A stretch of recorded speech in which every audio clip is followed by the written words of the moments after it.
Well, not quite the perfect 10 for Arne Slot as Liverpool head coach so far, but not far off it. 9 victories so far. But as he has admitted in the last few days, the big tests are on their way thick and fast over the course of the next couple of months, starting today against an expensively assembled but rapidly improving Chelsea side. Yeah, it is the 75th meeting between these two since the turn of the century. Leaders Liverpool against Chelsea, and it's a 4:30 kick-off here at Anfield.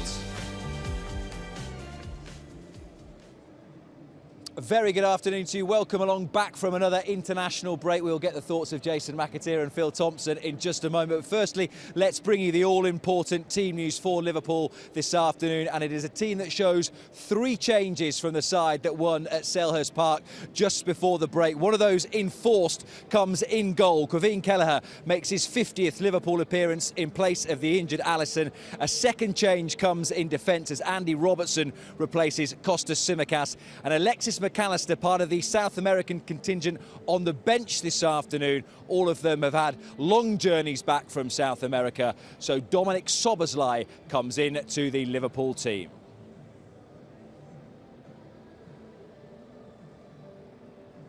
Good afternoon, Jason. Good afternoon, Tomo. How are you? All right, I thought you meant this international break. It was Jason. No, Jason was here before the break. I was. I've had an extended visit to the UK. I'll be flying back out to hotter climates tomorrow. Although it's a lovely afternoon here at It is. Anfield. I was a bit worried this morning when I woke up, and I got told by my 7-year-old it was Hurricane Ashley. That's it, from Florida. Yeah, so I wasn't looking forward to the game this afternoon. I thought, the sun always shines when you're around there, Jason. Well, then there we go. Yeah. And Liverpool, Tom, will be hoping the sun shines on them over the course of the next few weeks. He has said it a number of times, Arne Slot, about the start to the season, that it could have been tougher in terms of the games they have had, but coming up, plenty of big-name opposition. Yeah, there's a lot of big games, and you just look at them. They're fantastic. Arsenal, Man City, Real Madrid, Leipzig is going to be, which we'll probably talk about. That is a massive one. They're doing so well. So you just look at it. People say, oh, you've had an easy start. That could have been a tough start, because you always look at that and you go, oh, well, this is all right. You lose a couple of games, then you're playing catch-up because you know these tough ones are coming. But I think the team and Arne Slot has handled this magnificently. And we've done really well, put ourselves in a good position. And yes, it is a big test today. You cannot deny that. But when it was a big test against Man United, we turned up big style. And I expect us to turn up today. Look at those league games then, Jason. Chelsea, Arsenal, Brighton and Aston Villa before the next break. What would be an acceptable return from that? 8, 9? Need more? It's difficult, isn't it? I mean, I'm trying to look at it. My eyesight's going and that's too far away, so I can't actually see it. But, yeah, I mean, this is where Tomo's right. This is where it is a test now, the next probably 10 games. Certainly with the Champions League, trying to navigate around there and tough fixtures in the Premier League. I'm not actually buying into it was an easy start. You asked Arsenal yesterday, everyone thought it was going to be a banker, 3 points for Arsenal, but it didn't turn out that way. Each fixture will hold its own problems in its own right, so it doesn't matter who you play. I mean, they go right back to the beginning of the season. Ipswich away. First game of the season is always difficult to judge, but that is a really tough fixture. They've just come up, the atmosphere is flying, the pitch is perfect, the sun's shining, there's expectation there from the Ipswich fans. I thought for 45 minutes, I thought Liverpool done all right. I thought second half they were exceptional. They came through it and they won the game. And they've clicked into gear and they found a bit of momentum, a bit of confidence, and they sit currently top of the table. They do, yeah. So yeah, they're there on merit. You could argue on paper the games they possibly should win. But like I said, they all pose their own problems. Now, like Tomo said, the test comes, and in the Premier League, they are facing tougher, maybe, opposition that we've faced. And on that point, actually, that you made just a moment or so ago, you look at the table and think, yeah, Opta came up with the statistic that it was the easiest start of all 20 teams in the Premier League over the course of the first 7 games. But as Jason said, Bournemouth proved last night that any game where you're slightly off your mark, as even one of those top teams, you get punished. And you do, it doesn't matter. Everybody said the Premier League, there's no easy games. That's what makes it the best league. Because you look around it and you go, oh yeah, it's wonderful. The German league is so good. The Spanish league is so good. But it's just all the teams in these are just so difficult. You can come unstuck at any time. We've seen it against Nottingham Forest, and we could say, oh, it's one of those games, the keeper's had a worldie. No, he didn't. We were just all off form. We were flat. It was after the international break. And I just think we've negotiated them really well. The substitutes while Arnie's used have been spot on. He's got a lot of things right. That was maybe just didn't go right the Forest game, I think, because after the international break. But most of it has been a perfect run. But it's hard in the Premier League to keep that going. And I'd rather go into this run of games with confidence rather than sort of going, oh, we've had a few defeats here against the lesser teams. I would think I'd rather be in this position any day. There is no doubt, Jason, that in the coming months he's going to have to shuffle his pack a little bit. When we look at the team for this afternoon, does it seem sensible that those coming back from South America have been left in reserve for now? No, I understand that. I don't think it's anything tactical. I think it's more just to rest the players. I certainly don't think there's any injuries there, but it's just to maybe look after them a little bit because there are a lot of big games coming up. I think the big concern at this stage for me is the consistency in the team he's picking. Listen, I get it. He's a new manager. He's trying to implement his own tactics, his own philosophy.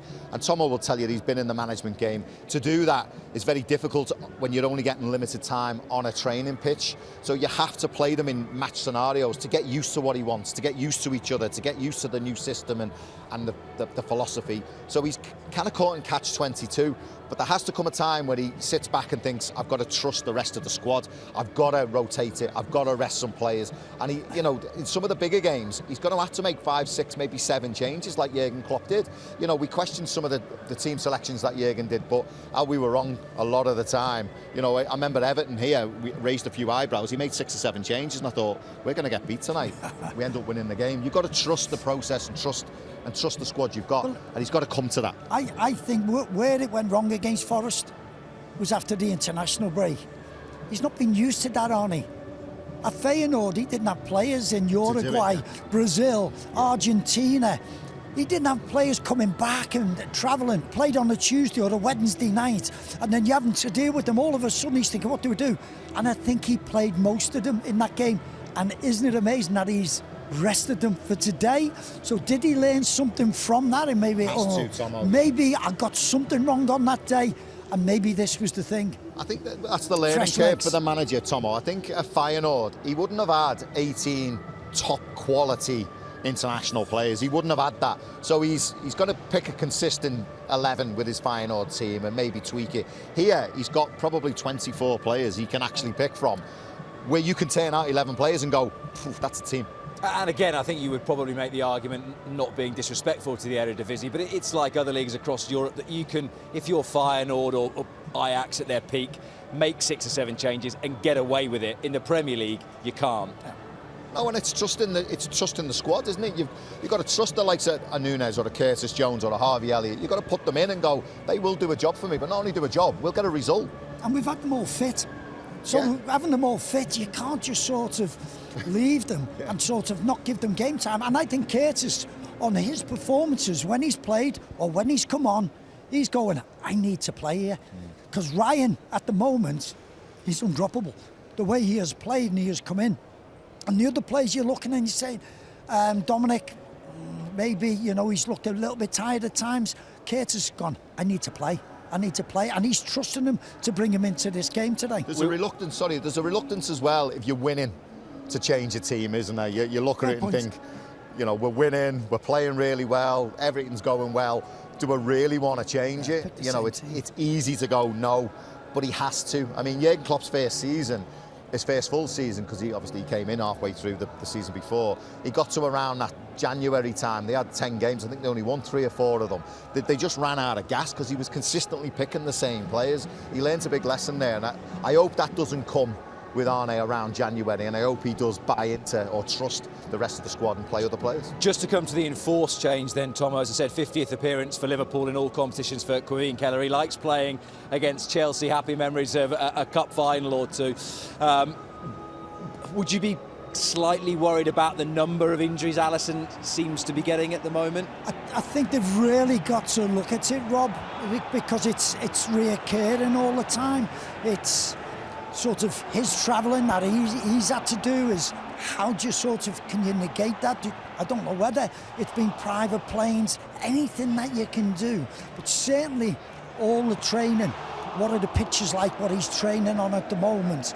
And you could see the anger in his face, in Ali's face when he was injured. He was told, not again.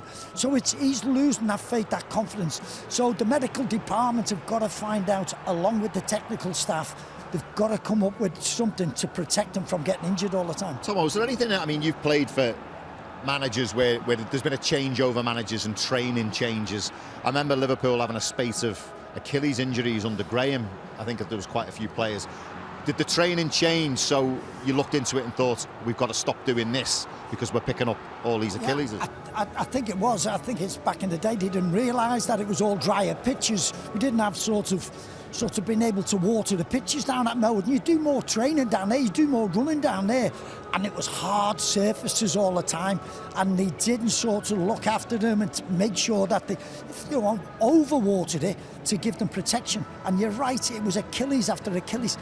That has to prove that there is something wrong in the training that's happened. That can't be down to the medical when you're doing Achilles all the time. So, but it is, because he's such a good goalkeeper, he's such inspirational, not just for himself, but to the back four, to the rest of the place, to give the fans the confidence. There's so much with Ali that you don't want to be without him. But I'll tell you what, they don't come much better than Kevin to be able to come in as his number 2. Well, let's hear from the Liverpool head coach then, the first to get 9 wins from his opening 10 games, Arne Slot. So early on in his tenure, are his team playing just how he wants them so far? Yeah, they do, but there's a lot of room for improvement, but that will always be the case. So I was 3 years at my former club, and I think it helps the longer you are somewhere, the more, the better they start to play. At least that's how it should be. But still, after 3 years, you don't reach perfection, especially not in a club like Holland, because every season your best players go to the Premier League or to another league.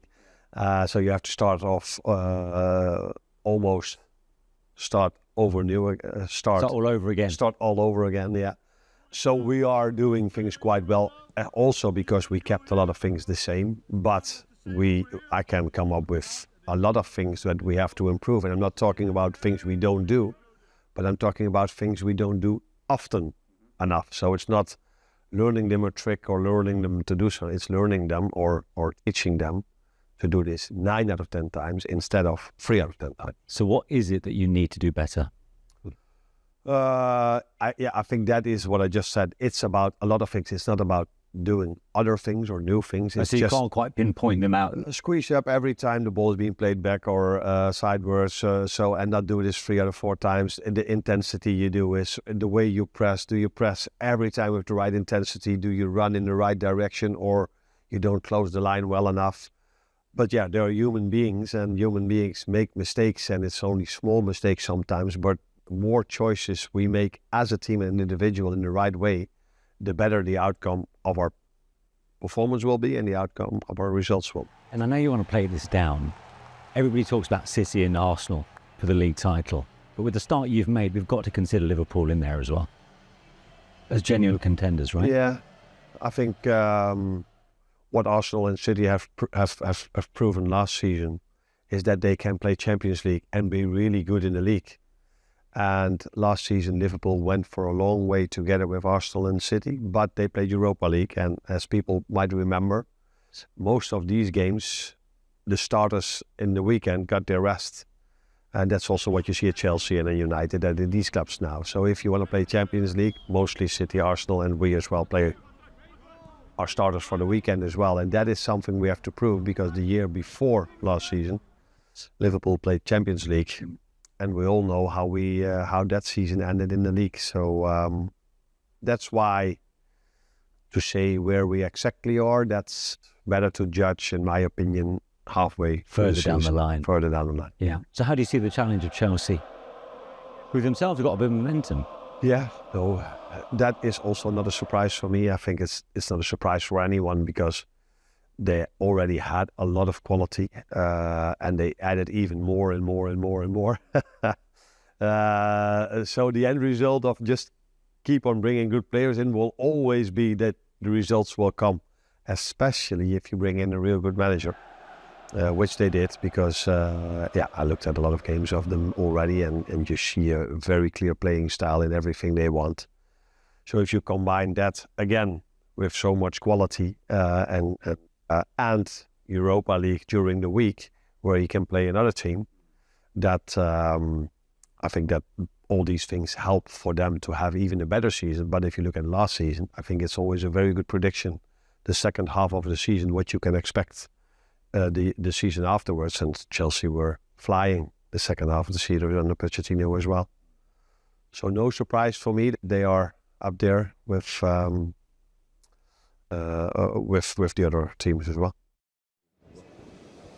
Right, we've had a look at the Liverpool team for this afternoon. Let's have a look at how Chelsea line up. Like Liverpool, 3 changes today from Enzo Maresca, 2 of them enforced in their back four, with suspensions to both Marc Cucurella and Wesley Fofana. So in come Tosin at centre-half for his second Premier League start. And at right-back, Reece James, who makes his first Chelsea start since last December after a big string of injuries, a couple of substitute appearances towards the end of the last campaign. But Reece James, the captain, plays from the start today. Also into the team comes Romeo Lavia in place of Enzo Fernandez. He drops to the bench. Another player perhaps where the selection has been affected by a long journey back from South American for the Argentinian World Cup winner. And you will be able to get full audio commentary of Liverpool against Chelsea from 4:30 this afternoon here at Anfield. And the man behind the microphone, as ever for us, is Steve Hunter. Thank you so much, Rob. Yes, it's wonderful to be back at Anfield, isn't it? The sun's shining. There's a bit of a storm in there as well, it's predicted. Hopefully it won't have too much effect on the game, of course. But so good to be back at home after the international break. A bit of a gruelling schedule starts now, but this Liverpool team certainly mean business. Of course, Arne Slot has said about the great foundations that Jurgen has left, and that's certainly so. I think this undoubtedly will be a test against the Chelsea side. I mean, along with Liverpool, Chelsea are only one of 2 sides with 100% away win rate in the Premier League so far this season. And they're Pep Guardiola's former assistant, Enzo Maresca, who helped Leicester get promoted last season, went to Chelsea, of course, and he's looking to become only the 5th manager to win each of his first 4 away games, like, of course, our very own Arne Slot. But, of course, Chelsea, they don't have a good record here at Anfield. They've only won 1 of the last 9 Premier League visits here. So hopefully that will stay the same going forward after this one today. Of course, remember the game last season, though. Liverpool were absolutely fantastic against Chelsea. It was under the lights, of course, when Maurizio Pochettino was in charge of Chelsea. And we took them to the cleaners, didn't we? You know, we won the game in the end 4-1. It could have been 7 or 8. Let's be brutally honest about that. Remember, Darwin Núñez missed a penalty. Conor Bradley, of course, who captained Northern Ireland in midweek, misses out this one today, of course. But he had a sparkling game replacing the injured Trent Alexander-Arnold. He set one up for Diogo Jota, scored himself, and then Dominic Szoboszlai and Luis Diaz scored as well. And don't forget Luis Diaz on the bench today. But if he were to score today, then he would become the first Liverpool player to score in 3 successive league games against Chelsea since the great man Ian Rush, who celebrates his 63rd birthday here today. So that would be quite some feat, wouldn't it? So strong bench, of course, for Liverpool today. As ever, we're looking forward to this one here today. Let's hope the Reds can continue that magnificent Anfield record against Chelsea here today. Rob, it's all yours.